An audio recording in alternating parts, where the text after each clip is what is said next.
Este ya es nuestro cuarto video, nuestro cuarto tema que estamos dando respecto a la naturaleza de Dios, respecto a la eterna deidad o Trinidad divina. Vamos a analizar cada texto, cada rincón de la palabra de Dios donde claramente se nos enseña el desarrollo, el ministerio, la operación, la presencia, el protagonismo de las tres grandes personas que conforman la deidad. De igual manera vamos a ir desmantelando algunas falsas nociones, interpretaciones, vamos de alguna manera ir desarmando las falsas argumentaciones, las falsas interpretaciones que muchos hermanos nuestros lamentablemente cada vez son más, están confundidos respecto a este tema, se han dejado impresionar, ¿verdad?, por falsos maestros que intentan mostrarnos como nueva luz, algo que realmente es una antigua falsa luz. Esto es conocido en términos religiosos, en términos teológicos como herejías. Y luego vamos a, y me adelanto con esto, a una primicia, voy a generar un video que se va a denominar Contingencia 30, en el cual me voy a tomar unos 40 minutos para explicar las argucias o las estrategias que usan nuestros hermanos herejes o hermanos confundidos antideidad bíblica para poder de alguna manera persuadir o convencer o por lo menos confundir a nuestros hermanos cristianos, especialmente de la fe adventista. Así que vamos a dedicar ese video Contingencia 30 para desenmascarar 3 o 4 solamente como ejemplo de las astutas pero también básicas argumentaciones que ellos usan o estrategias para poder confundir. En realidad, la estrategia básica es la confusión. Ellos apelan a la confusión, ¿verdad? Y también vamos a analizar los peligros que conllevan justamente el adoptar estas posiciones que son tantas, como puntas tienes un erizo, como siempre digo. Porque ni entre ellos se ponen de acuerdo. Y es impresionante darse cuenta, y es triste, porque cuando yo me expreso de esta manera o trato de describir el modus operandi de nuestros hermanos confundidos o herejes modernos, pues no estoy diciendo que son malos hermanos, cuidado, no son malos hermanos. Muchos de ellos han creído sincera y honestamente todo este cuento que el diablo ha vuelto a resurgir. Pero lamentablemente la ingenuidad no quita que sea efectivamente maliciosa sus interpretaciones o sus doctrinas. Y es nuestro deber pues reafirmar al remanente en los pilares de la fe cristiana universal. No solamente se está socavando lo que nosotros llamamos los pilares de la fe adventista, sino que también se está socavando los pilares del cristianismo, y eso es mucho más grave todavía. Es por eso que Dios, de alguna manera, nuestro gran Dios, por medio de la persona del Espíritu Santo, está moviendo y está inquietando a muchos de nosotros para levantar bandera, para levantar defensa, y contrarrestar con la palabra de Dios los herejes y herejías que se han vuelto a reeditar como si fuese la última luz. Y van a ver ustedes en la medida que vamos desarrollando este tema, porque esta es la cuarta transmisión. Falta mucho más todavía, estamos recién empezando este tema. Se van a dar cuenta ustedes que esto tiene una trascendencia crucial, determinante, en el sentido de que el objeto de las herejías en general, especialmente las herejías que tienen que ver con la naturaleza de Dios, con la deidad, ¿verdad?, o la Trinidad bíblica, pues tienen el siguiente objetivo. Lo han tenido, lo tienen y lo tendrán. El objetivo final de las herejías, en sus distintas variedades, matices, colores, fauna y flora de la que ellos gozan, pues tienen como objeto específicamente privar al cristiano, primero, de una conversión, segundo, de un avivamiento, Tercero, participar de lo que nosotros llamamos como el fuerte pregón. El objeto de estas falsas doctrinas o de estos movimientos de reforma espurio, de avivamiento espurio, antideidad o antitrinidad bíblica, pues el objetivo es privar a la iglesia de la experiencia que necesita para pasar la crisis final que nosotros sabemos desde el punto de vista profético que tenemos que experimentar. Necesitaron los apóstoles de la manifestación plena de la persona del Espíritu Santo que descendió sobre ellos y produjo grandes dones y talentos que le permitieron realizar la obra. Bueno, el enemigo de Dios quiere impedir justamente que recibamos la lluvia tardía para terminar la obra. Y tiene que hacerlo introduciendo falsas teorías, introduciendo falsas creencias que privan de la experiencia espiritual que el pueblo necesita. Si se está cuestionando constantemente o se está manoseando constantemente a la persona del Espíritu Santo, burlándose de ella, negándola, faltándole el respeto, blasfemando, como están haciendo muchos de nuestros hermanos confundidos, pues lo que están haciendo simplemente es darle un portazo en la cara a la tercera persona de la deidad bíblica, al Espíritu Santo. Y eso va a terminar simplemente condenándolos o autocondenándose, porque cuando se llegue a la etapa final del desarrollo del juicio investigador, que nosotros conocemos como el juicio de los vivos, pues a estos hermanos los va a sorprender ese momento como ladrón en la noche. Los va a sorprender creyendo en una deidad falsa, en una falsa noción de la naturaleza de Dios, porque han ignorado, han atacado, ya sea por ignorancia, ya sea sinceramente, ya sea adrede, han ignorado y han atacado y han menospreciado la influencia o del Espíritu Santo, creyendo que es otra cosa de lo que enseña la Escritura. Todo eso lo vamos a desarrollar en estas transmisiones.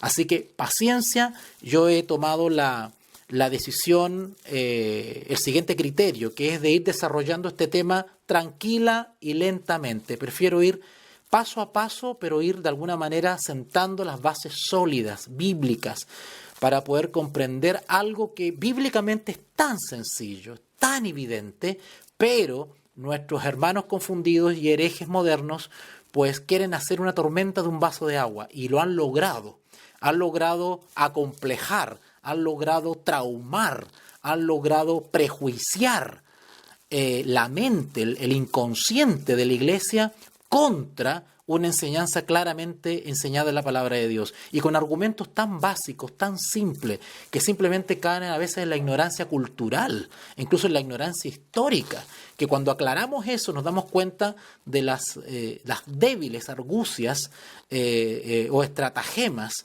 o árdides que ellos usan para poder primeramente confundirnos. El primer paso que ellos usan es la confusión, para después, de manera solapada, deslizarnos hacia sus diversas posiciones. Ya hemos hablado ya de las distintas posiciones teológicas o pseudo-teológicas que ellos intentan manejar. ¿Por qué? Porque tienen tantas posiciones como autores de herejías existen. Recuerden que estas antiguas herejías que ahora el diablo ha reeditado por medio de mentes perturbadas, pues esas herejías datan de a fines del siglo I o principios del siglo II, incluso hasta principios del siglo V. Estamos hablando de personaje tras personaje que se levantaba en el mundo cristiano con alguna bandera distinta, de alguna interpretación distinta, de alguna noción diferente que tenía de la naturaleza de Dios, ya sea de la persona de nuestro Señor Jesús, su naturaleza, su carácter, su origen. Otros cuestionaban la persona del Espíritu Santo, qué es persona, qué no es persona, que no existe, que sí existe. Toda esa variedad de confusión religiosa o Babilonia religiosa, pues ha derivado en un abanico de posiciones y que hoy en día algunos ingenuos han captado y la están presentando de manera apasionada y fanática como si fuese la última revelación para el tiempo del fin. El zarandeo tiene un carácter impresionante. Recuerden a la mensajera del Señor cuando ella se expresa respecto a la apostasía alfa y omega. Y cuando ella dice que la apostasía alfa era de una naturaleza impresionante.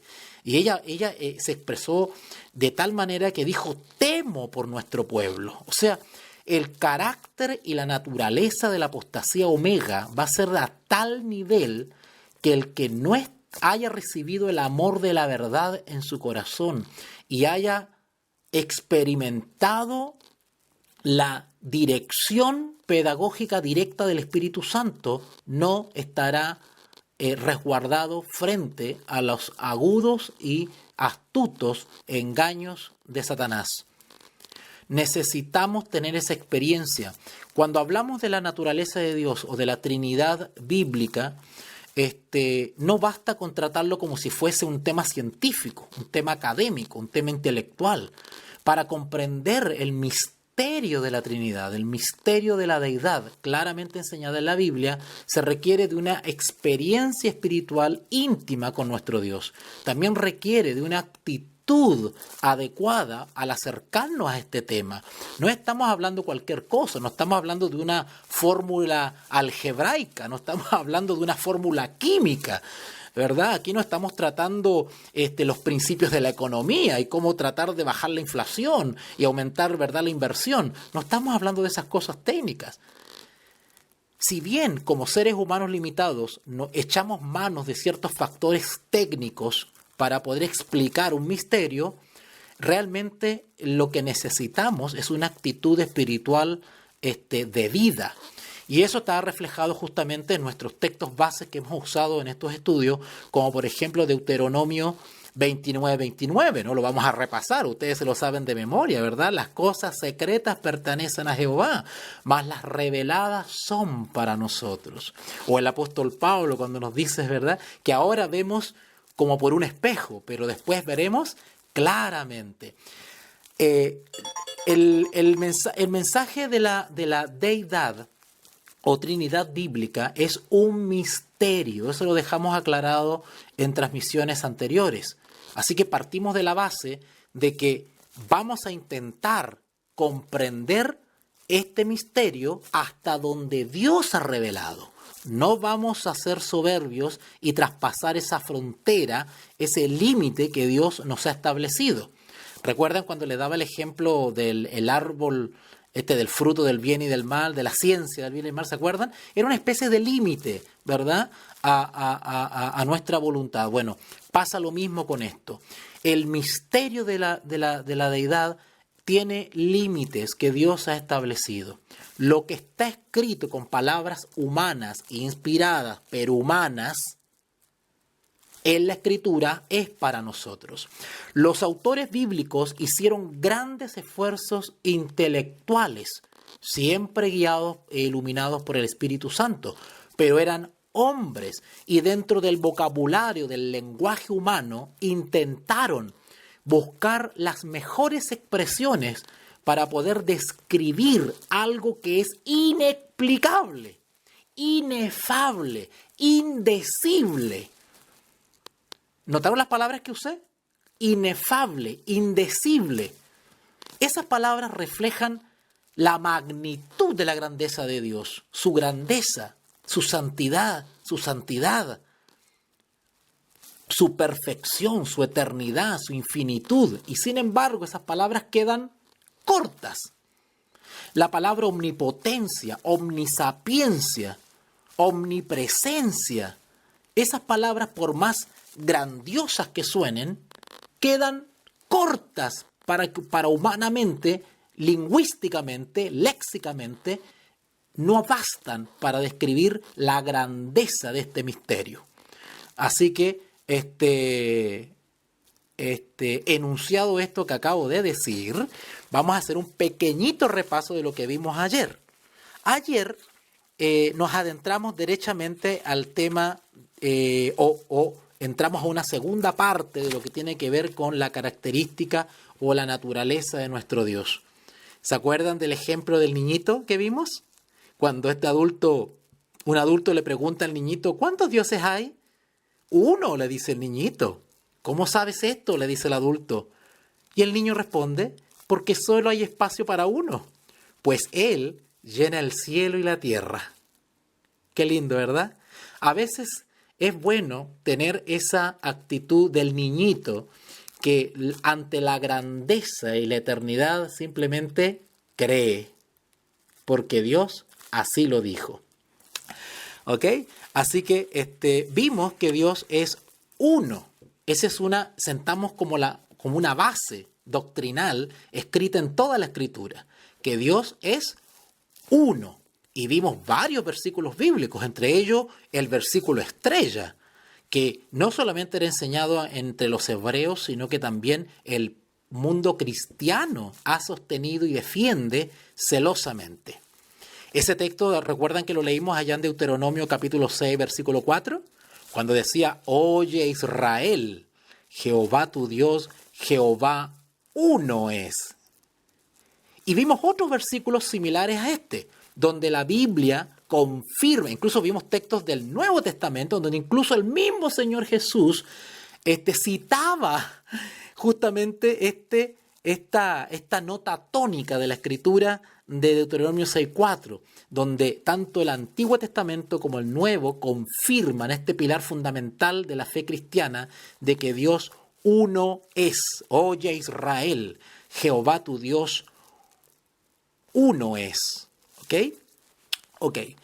Sin embargo, también es un pilar fundamental del cristianismo el intentar comprender de cómo este Dios que es uno también está constituido por tres personas.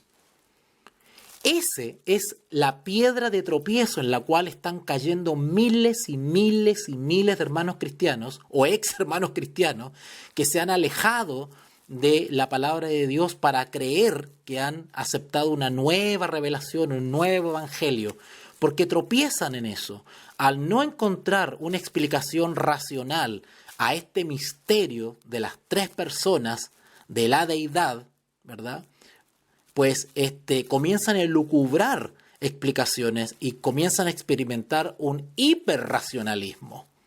¿Okay? Ya voy a dedicar a explicar eso del racionalismo y cómo usar la razón, porque efectivamente el excesivo racionalismo pues lleva justamente a eso, ¿okay? A forzar la Escritura intentándola dar una respuesta que la Escritura no ha dado sobre la naturaleza de Dios. Pero también recalcamos, y vamos a verlo eso, recalcamos ayer también, de que Dios sigue siendo uno, siempre ha sido uno y siempre será uno.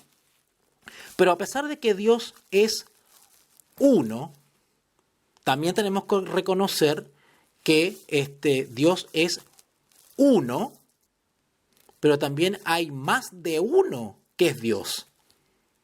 ¡Wow! Parece que los metí en aprieto, ¿verdad? Todas estas expresiones y esta manera de expresar que estoy señalando, pues se han teñido de un prejuicio. Pero cuando los explicamos por medio de la palabra de Dios, queda claramente desenrollada esta madeja. Nosotros creemos en un Dios, Jehová uno es. Por lo tanto, estamos afirmando la unicidad de Dios. Nosotros creemos en un Dios verdadero.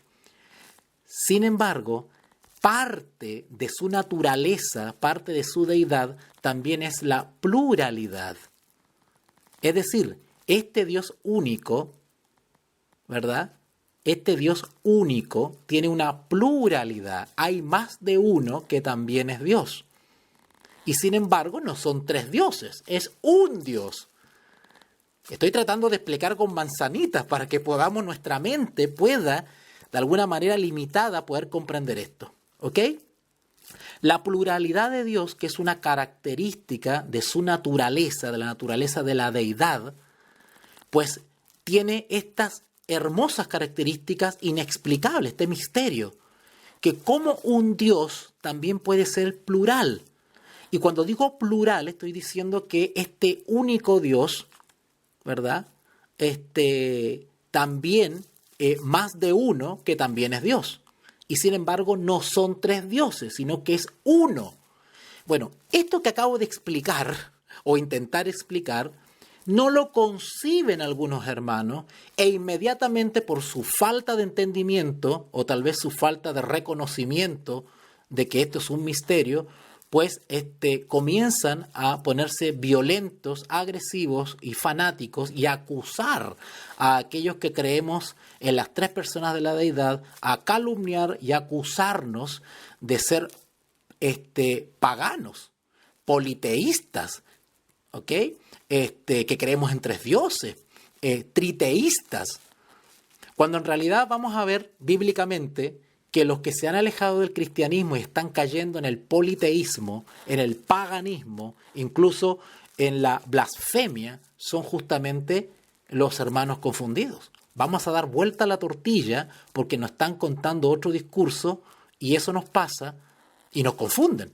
Y eso nos pasa justamente por ignorar los principios bíblicos de esta doctrina claramente enseñada en la palabra de Dios. Bueno, lo que vamos a ver hoy día, y ahora vamos entrando al desarrollo de esto, y voy a tratar de ser realmente algo bien conciso, porque me estoy extendiendo mucho en este estudio. Lo que vamos a ver hoy día es de que hay más de uno que es Dios. Suena raro decir eso, ¿no es cierto? Suena como sospechoso. Suena como sospechoso. Uno tiende conscientemente a decir, ¡ay, está hablando de tres dioses! ¿Verdad? No, tranquilo, que no nos roben nuestra paz, que no nos roben nuestra tranquilidad, que no nos perturben los hermanos confundidos. Ya voy a desarrollar esto cuando estoy diciendo que este Dios único, si bien es uno, también es parte de su naturaleza al reconocer de que hay más de uno que también es Dios. En eso consiste el misterio. En eso consiste el misterio de la Trinidad bíblica. Ustedes recuerdan, y no vamos a ir a buscarlo para allá, porque así ahorramos un poquito de tiempo, pero recuerdan ustedes, son textos que todo cristiano conoce. ¿Recuerdan, por ejemplo, en Génesis capítulo 1? ¿Recuerdan esos textos? Ok. Recuerdan que ahí en Génesis capítulo 1, versículos 26 y 27. Si alguno de ustedes lo quiere buscar, pues amén por eso, ¿ya? Pero yo voy a ir resumiendo un poquitito para ir avanzando, porque si no me voy a extender mucho. Y solamente tengo una media hora más para poder transmitir. Así que en Génesis capítulo 1, del versículo 26 al 27, dice claramente, entonces dijo Dios, hagamos al hombre a nuestra imagen, conforme a nuestra semejanza. Curioso que la palabra nuestra la encontramos 3 veces. No me quiero meter en numerología ni nada de eso, pero quiero hacer notar que nada de lo que está en la Escritura está por casualidad, ¿ok? Ya vamos a ver que cuando los autores inspirados repiten 3 veces el nombre de Dios, ¿verdad? Pues algo nos quieren decir, porque la Trinidad bíblica está expresada en toda la Escritura, en toda la Escritura. Y una característica de la deidad es de que no siempre está expresada explícitamente en la Escritura, no siempre. De ahí el falso argumento de algunos hermanos herejes que dicen, ay no, yo solamente ahí veo 2, dicen, solamente veo 2, ¿ve? Entonces no existe el tercero. Son tan simplistas, pero no ven el resto de la Escritura donde está implícito en cada texto, en cada relato, la operación de las 3 personas de la deidad. Eso lo vamos a ir descubriendo en la medida que vamos desarrollando el tema. Vamos a ir estudiando esto con unos prismáticos mucho mejores de los que tienen nuestros hermanos confundidos, que al parecer tienen unos lentes que no le están haciendo bien, ¿verdad? Parece que les falta aumento. Recuerden entonces en Génesis 1, 26 y 27 que dice, entonces dijo Dios, hagamos al hombre a nuestra imagen, conforme a nuestra semejanza. Noten que el hagamos, nuestra, y después de nuevo nuestra, está en plural, es decir, más de uno. Por eso que le estaba hablando de que este Dios único también es plural, porque más de uno es Dios. Sin embargo, sigue siendo un Dios. Jehová uno es. Sin embargo, la Escritura nos enseña claramente la pluralidad de Dios como parte de su esencia, de su persona, de su naturaleza, ¿ok? O de su sustancia, ¿verdad? Entonces, pues, y si ustedes siguen analizando Génesis, por ejemplo, y creó Dios al hombre a su imagen, termina diciendo el texto. Ahora, las palabras que he resaltado, como hagamos, nuestra, pues muestran que Dios es uno, pero no está solito.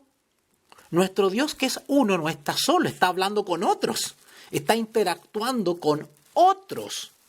La palabra otro es otro término que también se usa incluso en el Nuevo Testamento para señalar algo distinto, otro, diferente al que se está refiriendo, otro. Cuando dice hagamos a nuestra, pues Dios no está solo, está en comunión con otros en un mismo propósito. Los versículos, estos que acabo de mencionar de Génesis, enfatizan, y de hecho en esos versículos está justamente, están insertos estos principios, tanto la unidad como la pluralidad de Dios. Yo creo que ustedes se empiezan a familiarizar con este vocabulario. Ahora usted me va a decir, y ese es otro argumento básico, simploide, que usan nuestros hermanos confundidos o herejes, dicen, ay, pero la palabra pluralidad no está en la Biblia. Hermano, eso es de una ignorancia increíble. Yo a veces cuando escucho ese tipo de argumentos, escucho con mucho cariño a los hermanos, porque se basan en algo tan básico como decir, no, pero es que la palabra pluralidad no está en la Biblia, así que por lo tanto Dios no es plural. ¿Ah? No hay una tercera persona, ¿verdad? Dios es uno y basta. No hay tres personas. Y se cierran, eso se llama fanatismo. ¿Y por qué está mal esa actitud? Porque dentro del lenguaje humano, dentro del léxico humano, dentro de del vocabulario limitado que tenemos los seres humanos, de alguna manera, Dios nos ha dado esa capacidad intelectual para poder, con palabras limitadas y finitas, explicar un misterio al cual no existen palabras para describirlo. Volvemos a lo mismo, ¿se dan cuenta? Entonces, al mismo tiempo que ellos atacan por ignorancia el hecho de que uno intente explicar la deidad con palabras que no están en la Escritura, no quiere decir que esas palabras que no están en la Escritura contradicen lo que está en la Escritura. Lo que hacen estas palabras, por ejemplo, como la pluralidad, es simplemente pues reforzar, ampliar, describir lo que ya está claramente descrito en ella. ¿Vale? Es un principio. Ok. Por ejemplo, pues, los textos de Génesis que acabamos de leer están describiendo justamente tanto la unidad como pluralidad de Dios. ¿Ya? Y si ustedes avanzan unas páginas más ahí en el Génesis, en el capítulo 3, el versículo 22, Génesis 3, 22, ustedes se van a dar cuenta ahí, qué hermoso lo que está ahí. Dice, y dijo Jehová Dios, ¿ok? Y dijo Jehová Dios, ¿cuántos hay ahí? Uno, ¿verdad? Ahí se está declarando la unidad de Dios o la unicidad de Dios. Jehová uno es. Y dijo Dios. 2 puntos. He aquí el hombre es como uno de nosotros, la pluralidad de Dios. Dios no está solo en la obra de la creación. Él no estaba solito. Participaban otros que también son Dios. Y sin embargo, Dios sigue siendo uno. ¿Ok? Ok. Y descendió Jehová y dijo Jehová, descendamos. Estoy leyendo Génesis capítulo 3, versículo 22, donde dice, he aquí el hombre es como uno de nosotros. Si avanzan un poquito en Génesis capítulo 11, versículos del 5 al 7. Si gusten, anoten. Pasa que yo no estoy buscando en la Biblia porque si no me voy a extender mucho. Quiero hacer un poquito más breve el estudio, ¿ya? Hacerlo más conciso. Pero anoten ahí Génesis capítulo 11, versículos del 5 al 7. Y ustedes van a leer lo siguiente. Y descendió Jehová. Más adelantito. Y dijo Jehová, descendamos, otra vez en plural, más de uno. Descendamos. ¿Notaron? Vamos a ir para allá mejor. Vamos a Génesis capítulo 11. A ver, vamos a tomar un minuto, pero para ir para allá y leerlo textualmente como está ahí. ¿Ya? Génesis capítulo 11, del versículo 5 al 7. Dice así, Génesis 11, del 5 al 7. Está hablando, por supuesto, del tema de la Torre de Babel. Y descendió Jehová para ver la ciudad. Descendió Jehová, Jehová uno es, y la torre que edificaban los hijos de los hombres. Y dijo Jehová, uno es, ¿verdad? Jehová uno es. He aquí el pueblo es uno, y todos estos tienen un solo lenguaje, y han comenzado a hacer la obra, y nada les hará desistir ahora de lo que han pensado hacer. Ahora pues, llegó el momento de la acción, que Jehová actúe. Y dice, descendamos y confundamos, en plural, allí su lengua, para que ninguno entienda el habla de su compañero. ¿Ok? Solamente hay un Dios en todos estos pasajes. ¿Vale? Todo esto que acabamos de leer, solamente hay un Dios, describe a un Dios. ¿Ok? Y sin embargo, este Dios que es uno, habla en plural. Habla como en compañía de otros. Hay más de uno que es Dios. Así fue que siglos más tarde Isaías oyó a Jehová decir, si ustedes van a Isaías capítulo 6, versículo 8, Isaías capítulo 6, versículo 8, mejor los voy a buscar acá para leerlos textualmente, ¿ya? Isaías capítulo 6, versículo 8. Si ustedes ven el contexto, está hablando de la visión y el llamamiento de Isaías. Después dice así, Isaías 6, 8. Después oí la voz del Señor que decía, ahora va a hablar el Señor, uno es, ¿ok? ¿A quién enviaré? ¿Y quién irá por nosotros? Notan que el que habla es un Dios y sin embargo se expresa en plural, ¿ok? Entonces respondí yo, o sea, Isaías, heme aquí, envíame a mí. Isaías iba en representación de los tres grandes poderes de la deidad bíblica. ¿Vale? Ahora, la profecía de Isaías reveló algo impresionante y lo podemos ver en otros lugares. Porque Dios le dijo a Israel que el Señor daría, que el Señor daría una señal, que sería un hijo nacido de una virgen. Esos versículos parece que se nos olvidan a veces y no le hemos tomado la debida atención. Si ustedes van a Isaías capítulo 7, ahí más adelantito, 7:14, dice así, Isaías 7:14. Por tanto, el Señor mismo os dará señal. He aquí que la Virgen concebirá y dará a luz un hijo. ¿Notaron? Hermano, estamos leyendo el Antiguo Testamento y ya hemos leído textos donde Dios no está solo. Habla en plural. ¿Ok? Bueno, y aquí en este versículo comenzamos a descubrir quiénes son los otros. Isaías 7:14. Por tanto, el Señor mismo os dará señal. El Señor, cuando dice Señor, está hablando de Jehová, uno es. He aquí que la Virgen concebirá y dará a luz un hijo, otro. ¿Y cómo se llamará? Emanuel. ¿Y qué significa Emanuel? ¿Qué significa Emanuel? Dios con nosotros.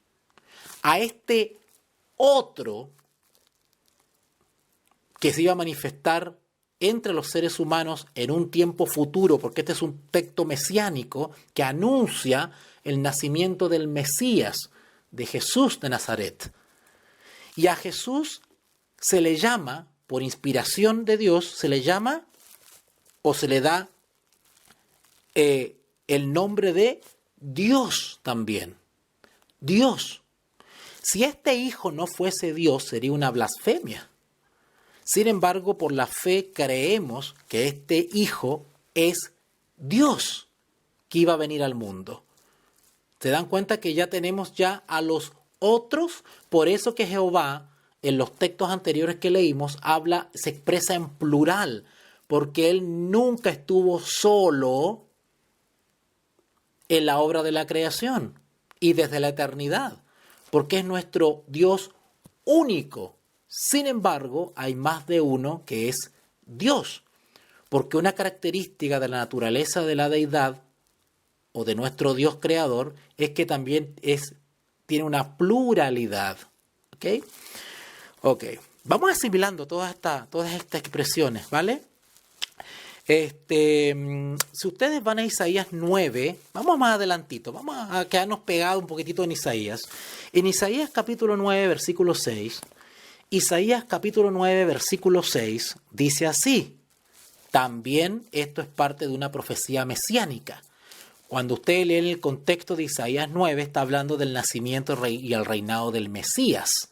Hermanos, estamos viendo textos que se escribieron con siglos de anticipación antes del nacimiento de nuestro Señor Jesús.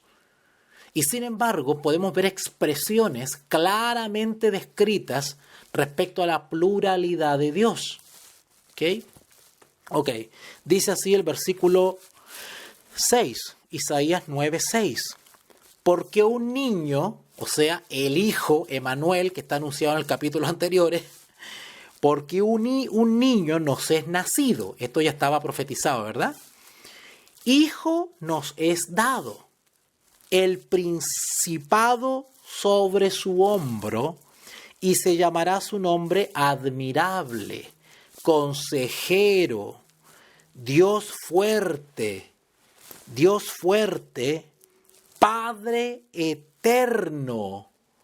No solamente a este niño que iba a nacer, o sea, nuestro Señor Jesús, se le llama Emanuel, Dios con nosotros, sino que se le llama Padre eterno. ¡Wow! Príncipe de paz, consejero, Dios fuerte.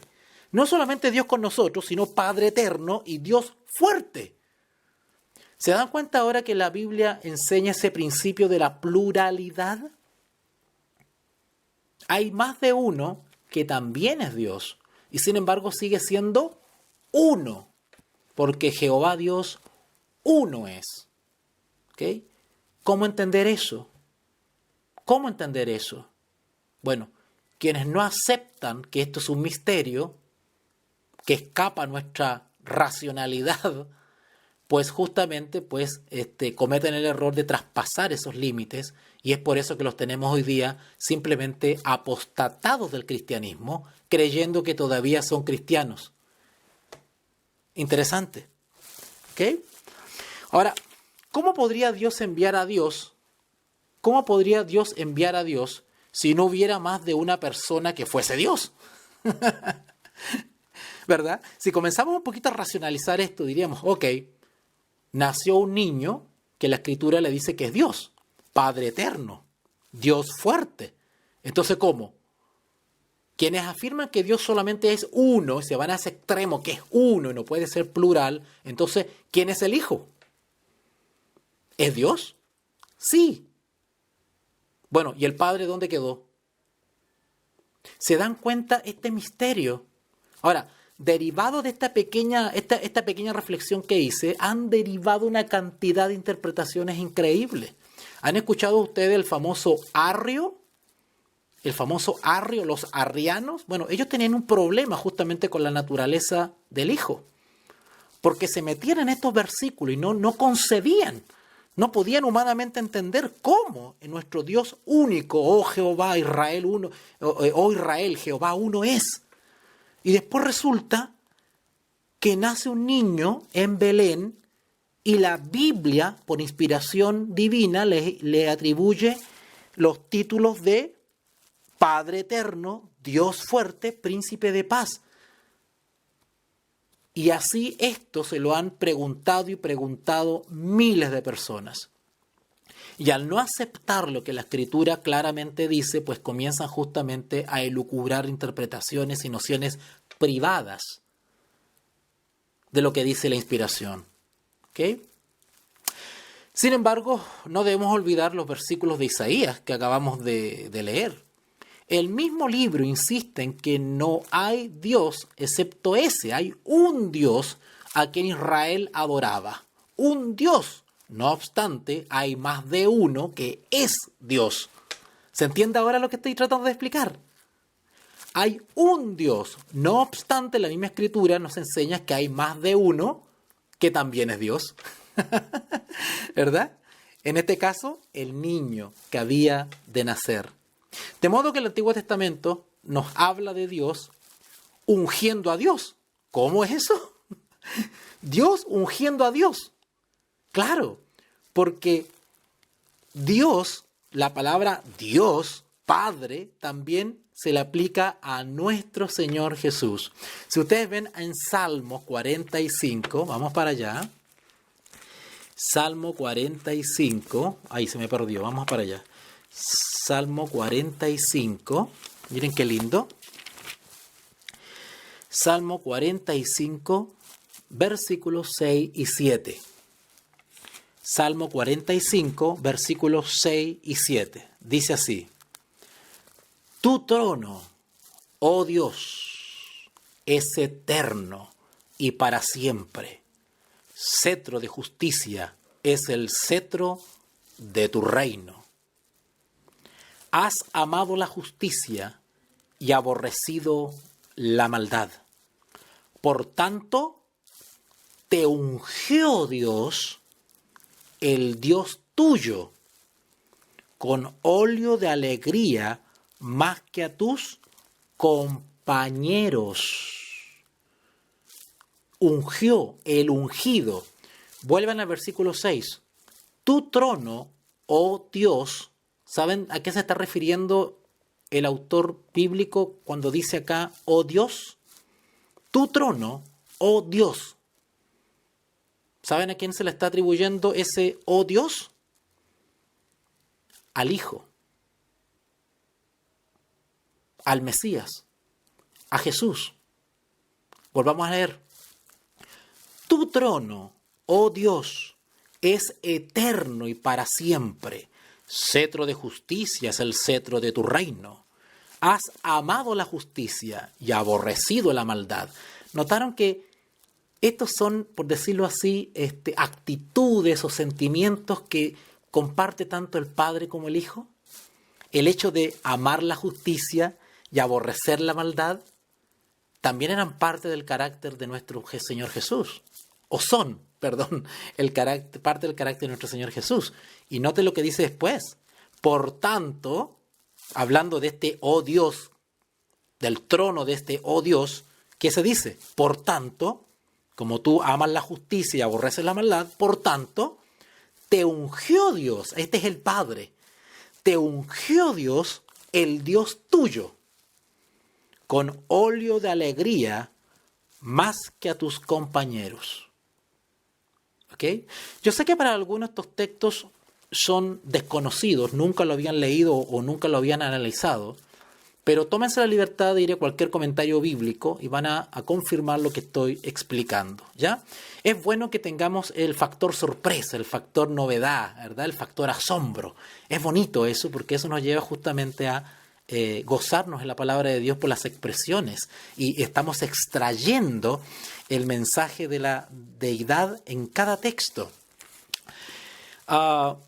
Del Señor Dios y su Espíritu enviado a uno que es Dios mismo. ¿Cómo? Dios y su Espíritu enviando a uno que es Dios mismo. A ver, vamos a leer eso ahora. Isaías 48, un poquito más adelante. Esto es tremendo, hermanos, porque estos son justamente los textos que no ven algunos hermanos. Porque hay que leer entre líneas y uno va por la dirección del Espíritu Santo viendo con discernimiento claramente la deidad en la palabra de Dios. La verdadera deidad, no la deidad torcida que están creyendo algunos hermanos, apartándose del cristianismo. En Isaías capítulo 48, versículo 16, vamos a ver algo impresionante, porque acuérdense el contexto de lo que venimos hablando de la pluralidad de Dios. Hagamos al hombre a nuestra semejanza. Y estamos analizando algunos textos donde están apareciendo, ¿verdad? Estamos desarrollando justamente la pluralidad de Dios. Así que vamos a ver eso, porque ya vimos al principio que Dios es uno, pero ahora estamos viendo bíblicamente que también hay una pluralidad. Si ustedes van otra vez, perdón, si ya lo había dicho ya, Isaías 48, versículos 16, 48... estoy en Salmo, perdón, hermano, me perdí un poquito aquí. Isaías 48, versículos 16 y 17, pero vamos a leer del 13 mejor, ¿ya? Isaías 48, 13, para que podamos entender el contexto. ¿Okay? Bueno, si ustedes ven el contexto, la versión Reina Valera titula este capítulo Dios reprende la infidelidad de Israel. Y ustedes pueden leer el capítulo completo y es hermoso. Pero vamos a empezar a leer desde el 13 para ir descubriendo la pluralidad de Dios. ¿Okay? Es decir, que la deidad, ¿verdad? Dios es uno y sin embargo hay más de uno que también es Dios. Y sigue siendo un Dios. Jehová uno es. Y la Biblia enseña eso, lo estamos viendo ahora. En el versículo 13 en adelante dice así, Isaías 48, 13. Mi mano fundó también la tierra, y mi mano derecha midió los cielos con el palmo. ¡Wow! Obviamente aquí estamos viendo este tremendo atributo, este poder creador de los cielos y de la tierra. Mi mano fundó también la tierra, y mi mano derecha midió los cielos con el palmo. Al llamarlos yo, comparecieron juntamente. Juntaos todos vosotros y oíd. ¿Quién hay entre ellos que anuncie estas cosas? ¿Qué cosas? Bueno, esto, que la mano de Dios fundó también la tierra y la mano derecha midió los cielos con el palmo. Versículo 14. Juntaos todos vosotros y oíd. ¿Quién hay entre ellos que anuncie estas cosas? Aquel a quien Jehová amó, noten, aquel, ya van a ver ustedes quién es este aquel a quien Jehová amó, ejecutará su voluntad en Babilonia, y su brazo estará sobre los caldeos. Yo hablé, y le llamé, y le traje, por tanto será prosperado su camino. Y ahora viene el 16 y el 17, que es el que quiero que analicemos. Acercaos a mí, oíd esto. Noten ahora, pongan atención. Desde el principio no hablé en secreto. Claro, porque Jehová no hará nada sin que revele su secreto a sus profetas, ¿verdad? Desde el principio no hablé en secreto. Desde que eso se hizo, ¿qué cosa se hizo? ¿Qué cosa se hizo? Versículo 13. Mi mano fundó también la tierra, y mi mano derecha midió los cielos con el palmo. Versículo 16. Acercaos a mí, oíd esto. Desde el principio, o sea, allá en la creación, no hablé en secreto. Desde que eso se hizo, allí estaba yo. ¿No les parece esto parecido a San Juan capítulo 1? Que el verbo era desde el principio. Desde que eso se hizo, allí estaba yo.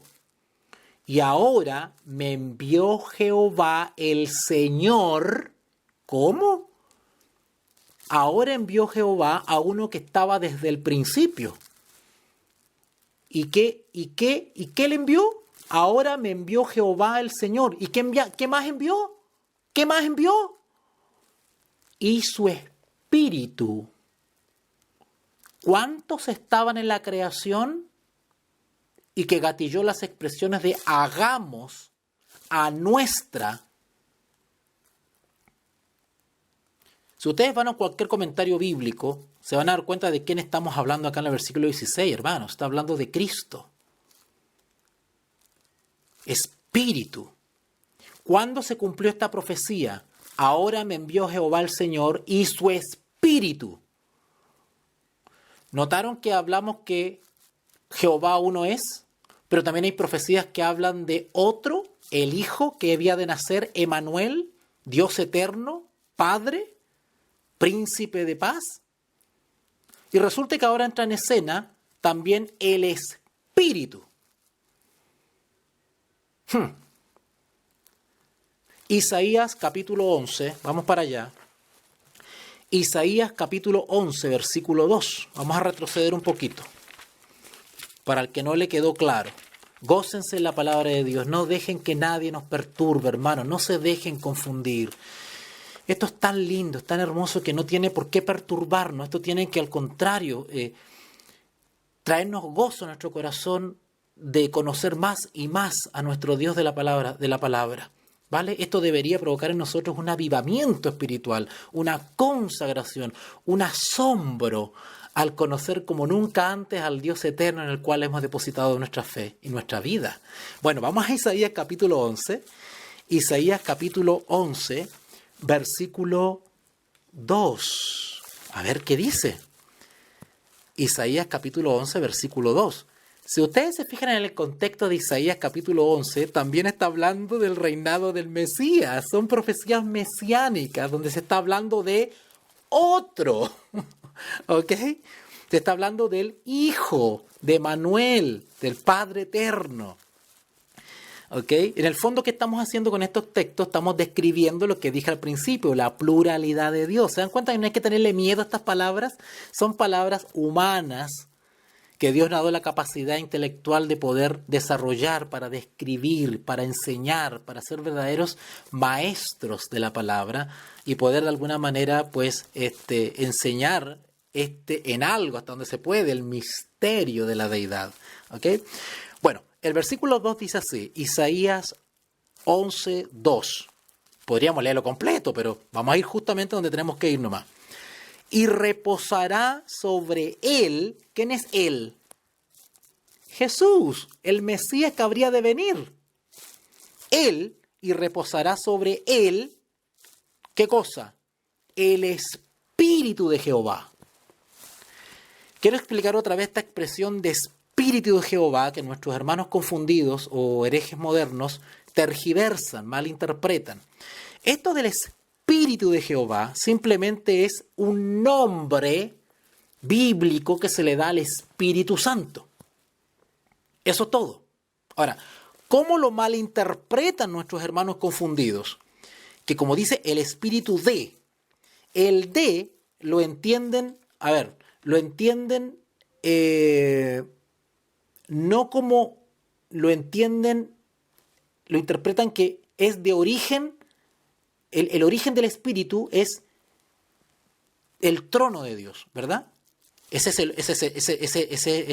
el origen, de ahí viene el Espíritu, porque es Dios quien lo da, quien lo otorga, quien lo envía.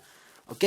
Solo que nuestros hermanos confundidos despersonalizan este Espíritu, porque nuestros hermanos desconocen la personalidad,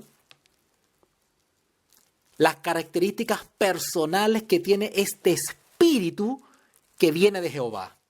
Hay otra expresión bíblica en el Nuevo Testamento que dice el espíritu de Cristo. Entonces dicen, ay, ve, no hay un tercero, no hay una tercera persona que integra la deidad, sino que es el mismo Cristo, dicen ellos. ¿Verdad? Entonces aquí tendrían que decir, no, es el Padre mismo, ¿verdad? Porque también al Espíritu Santo se le llama Espíritu de Jehová, Espíritu de Cristo. Pero eso no quiere decir, ¿verdad? Que no existe el Espíritu como persona. Lo que pasa es que ellos, el Espíritu, al no tener cuerpo físico o forma física, o en otras palabras, al no hacerse carne o actuar no en carne, entonces ellos desconocen que sea una persona. O sea, para que sea persona, ¿verdad?, tiene que tener o haber tenido cuerpo físico. Ese es el enredo que tiene esta gente. Pero aquí en la Escritura, y vamos a ver muchos más textos, donde en toda la Biblia, desde Génesis hasta Apocalipsis, se describe la operación y el ministerio del Espíritu Santo, si bien no tiene forma física, pero actúa y opera como una persona. ¿Verdad? Es una persona. Ok, dice el versículo 2, Isaías 11:2, y reposará sobre él, sobre el Mesías, el Espíritu de Jehová. Claro, dice de Jehová porque es Jehová quien lo envía. Esa es la procedencia, eso quiere decir esa expresión, la procedencia. ¿Okay? Espíritu de sabiduría y de inteligencia, espíritu de consejo y de poder, espíritu de conocimiento y de temor de Jehová. ¿Okay? Noten que dice sabiduría, inteligencia, consejo, poder, conocimiento y temor de Jehová. ¡Qué hermoso! Son todos atribuciones o dones que el Espíritu de Dios, el Espíritu de Cristo, el Espíritu de Jehová, el Espíritu Santo, el Consolador, los 7 Espíritus, la lluvia temprana y tardía, proporciona al que por la fe lo recibe. Todo aquel sobre el cual es derramado el Espíritu de Jehová, pues manifiesta los frutos de la presencia del Espíritu, que es sabiduría, inteligencia, consejo y poder, conocimiento. ¿Se acuerdan que en Hechos capítulo 1 se da la promesa de qué? ¿Se da la promesa de qué? Del Espíritu. Y como resultado del Espíritu, ¿qué le iba a pasar a la iglesia? ¿Iba a recibir qué? Poder. ¿Se acuerdan que cuando los apóstoles llenos del Espíritu Santo hablaban con poder y persuadían y la gente se sorprendía cómo estos pescadores hablan así con tanto poder? Porque el Espíritu Santo les daba sabiduría, les dio las capacidades que no tenían. Dice conocimiento, temor de Jehová. Todo eso lo pueden ver descrito ustedes, manifestado en la vida de los apóstoles cuando recibieron el Espíritu. Cuando ascendió Jesús, Jesús prometió antes que no lo iba a dejar solo, iba a enviar otro. Y ese otro iba a actuar como una persona, orientando, capacitando, aconsejando. Se iba a entristecer, iba a hablar, iba a indicar. ¿Ok? Ok. Vamos entonces ahora ahí mismo en Isaías. Vamos ahí mismo a Isaías 42:1. Vamos al 42:1. A ver, ¿qué nos puede decir? Isaías 42:1. Dice así. Otra vez profecías mesiánicas. ¡Wow! He aquí mi siervo. Yo le sostendré. Mi escogido, en quien mi alma tiene contentamiento. ¿De quién está hablando? ¿De quién está hablando? De Jesús, que también es llamado Padre. ¿Se dan cuenta que bíblicamente estamos probando la pluralidad de Dios? Dios, Jehová, oye Israel, Jehová uno es. Estamos claros en eso. Sin embargo, ¿en qué consiste el misterio? En que también es parte de la naturaleza de Dios, de su esencia, que también es plural. Hay más de uno que también es Dios. Y sin embargo sigue siendo uno. Ese es el misterio. Ahora cuando dice hagamos al hombre a nuestra semejanza, ¿verdad? Descendamos, ¿verdad? En Génesis, pues está hablando de esa pluralidad, porque hay 3 personas que conforman la deidad. Está claramente enseñado en la Escritura. Isaías 42, 1. He aquí mi siervo, yo le sostendré, mi escogido, en quien mi alma tiene contentamiento. ¿Recuerdan que esta expresión también se pronunció cuando Jesús estaba en el Jordán? ¿Recuerdan? Ok. ¿Qué dice? ¿Qué más dice? He puesto sobre él mi espíritu, él traerá justicia a las naciones. ¿Notaron? ¿Notaron la pluralidad de Dios ahí? ¿Notaron? El problema radica, la confusión de nuestros hermanos radica en el mal entendimiento que tienen de la expresión el Espíritu de Jehová, el Espíritu de Cristo. Pondré sobre él mi espíritu. Automáticamente al entender mal esa expresión, despersonalizan o ignoran a un tercero que es parte de la deidad. Ahí radica el engaño o la confusión de muchos hermanos y hermanas confundidas que ignoran la personalidad del Espíritu Santo, y eso es gravísimo. Ya les prometí ya que voy a desarrollar un video, el Contingencia 30, donde voy a hablar los peligros de esa posición. Es suicida realmente argumentar o creer de esa manera. Vamos por favor ahora a Isaías 61. Vamos a adelantarnos un poquito. ¡Wow! Nos quedamos pegados en Isaías. ¡Qué tremendo! Y eso que solamente estamos viendo Isaías. Isaías capítulo 61. Isaías 61, versículos 1 al 3. Vamos a Isaías 61, versículos del 1 al 3. Dice así: también palabras proféticas que tienen su correspondencia en el Nuevo Testamento.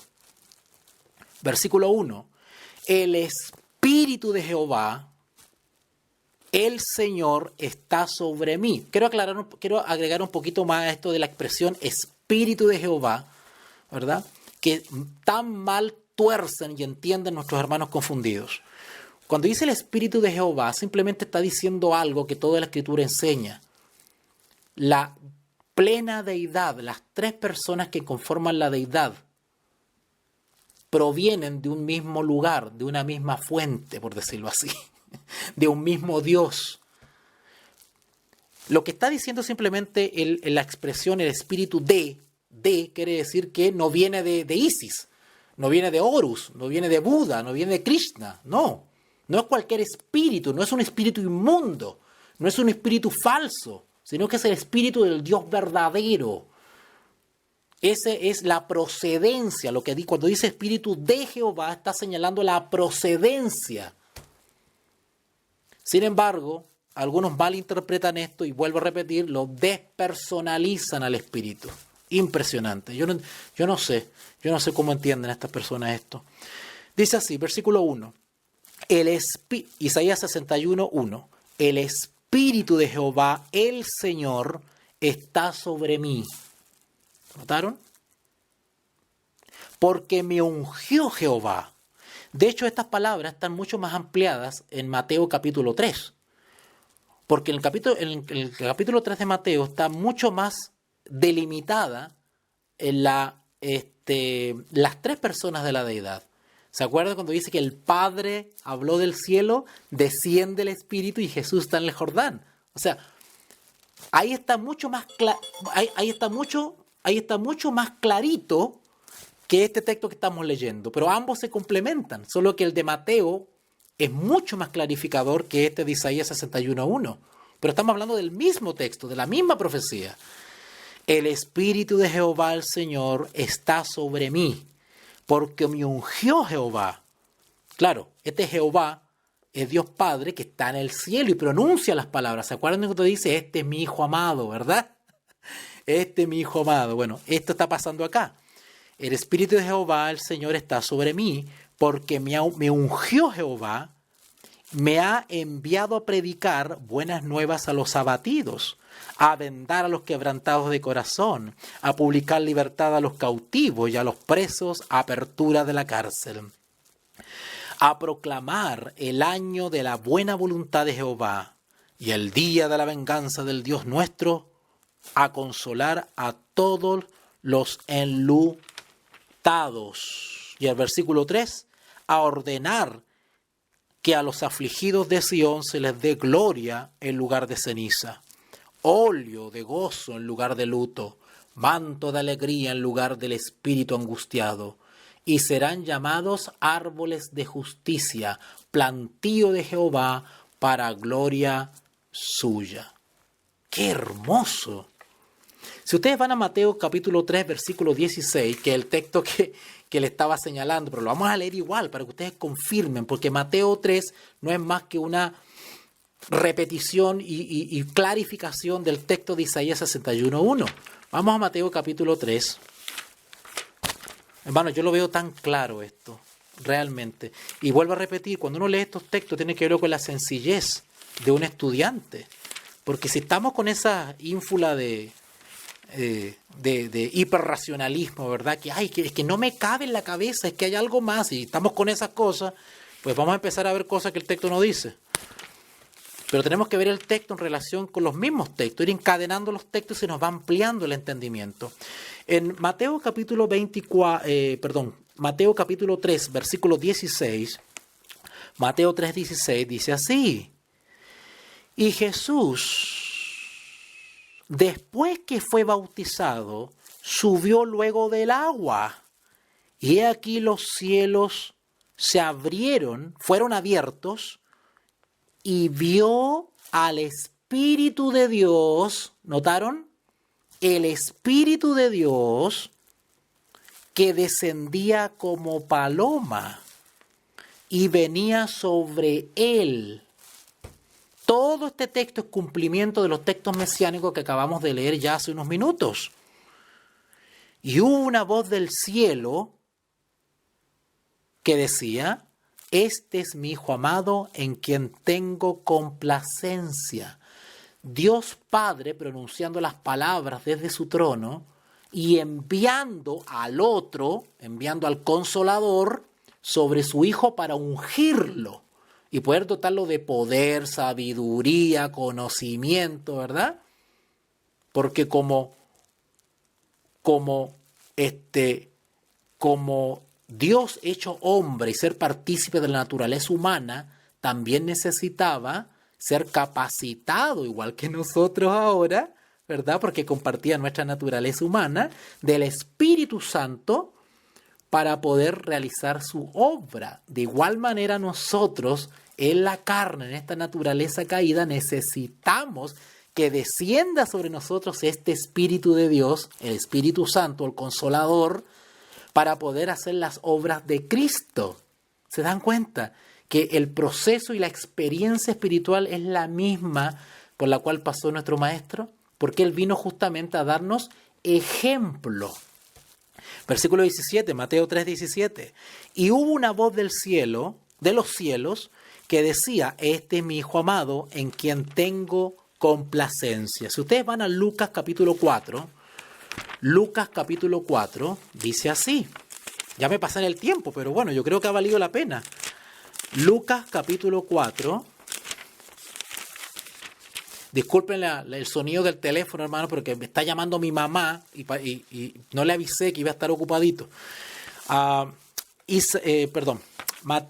Lucas capítulo 4, versículos 18 en adelante.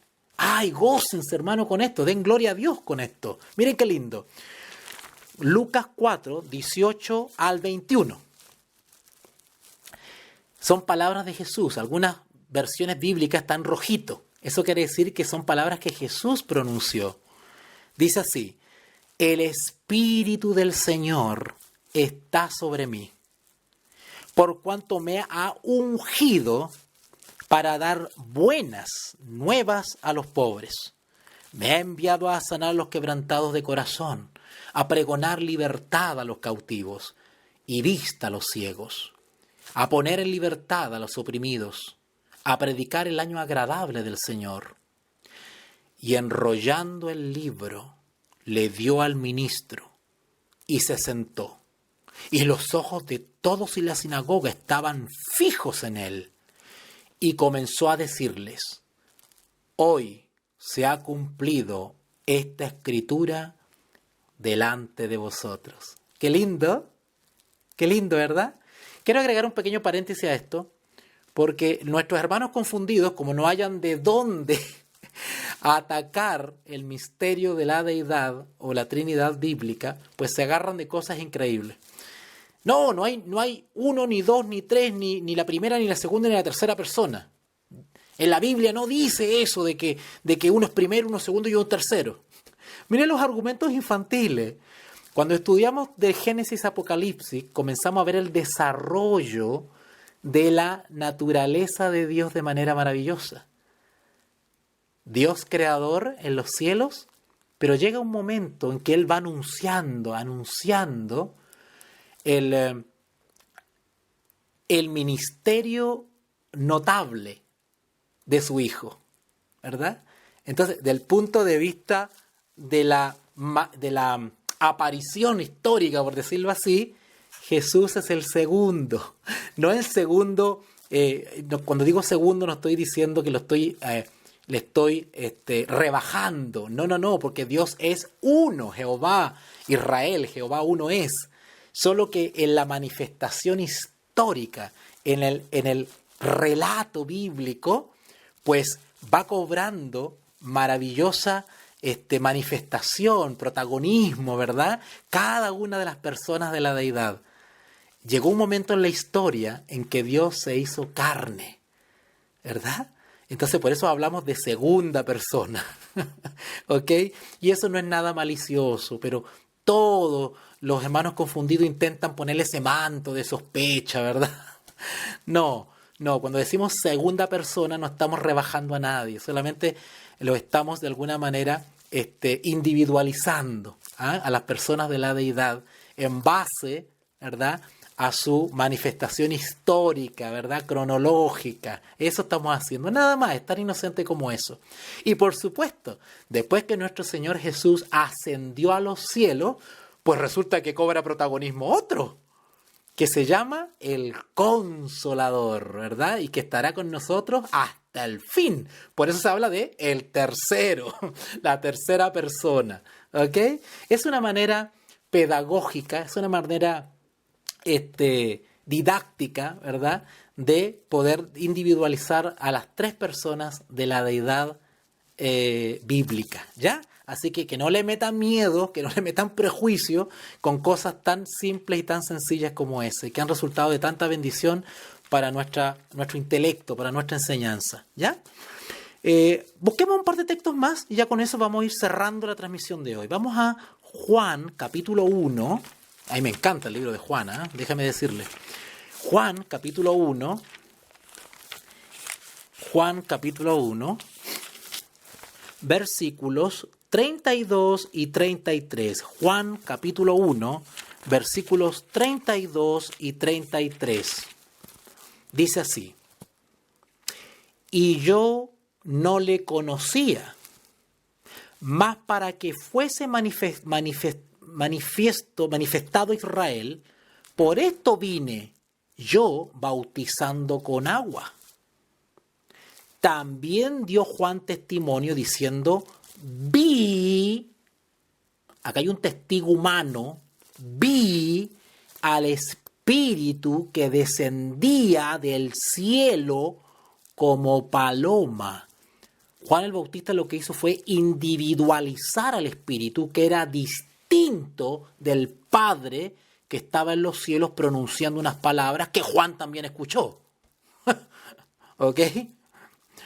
También dio Juan testimonio diciendo, estoy en Juan 1:32, vi al Espíritu que descendía del cielo como paloma y permaneció sobre él.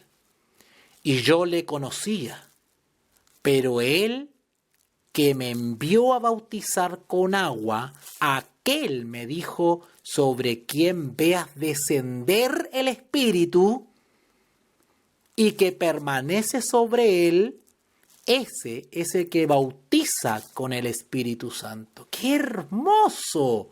¿Se dan cuenta que la pluralidad de Dios y las tres personas de la deidad bíblica están repartidas entre los textos? Y que solamente hay que leerlo con devoción y con amor, y están claramente ahí, saltan a la vista. Llegan a brillar, hermanos, de los versículos. Último texto, Hechos capítulo 10. Hechos capítulo 10. Hechos capítulo 10, versículo 38. Hechos capítulo 10, versículo 38. Dice así: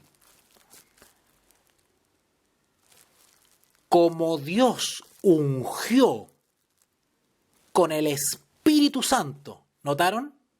¿Notaron que aquí ya no es el Espíritu de Cristo, el Espíritu de Jehová, el Espíritu de Dios, sino que ahora es el Espíritu Santo, es el mismo? Pero acá se están nombrando dos. Yo veo dos aquí.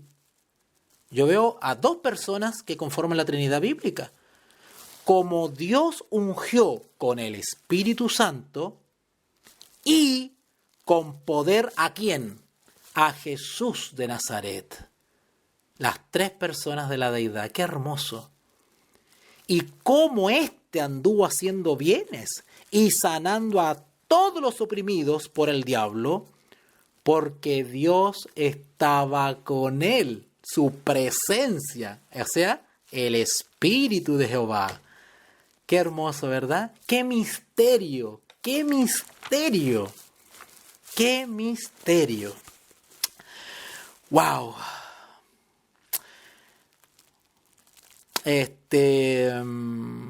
Queridos amigos, queridos hermanos, vamos a dejarlo hasta acá. Mire que me pasé por 20 minutos.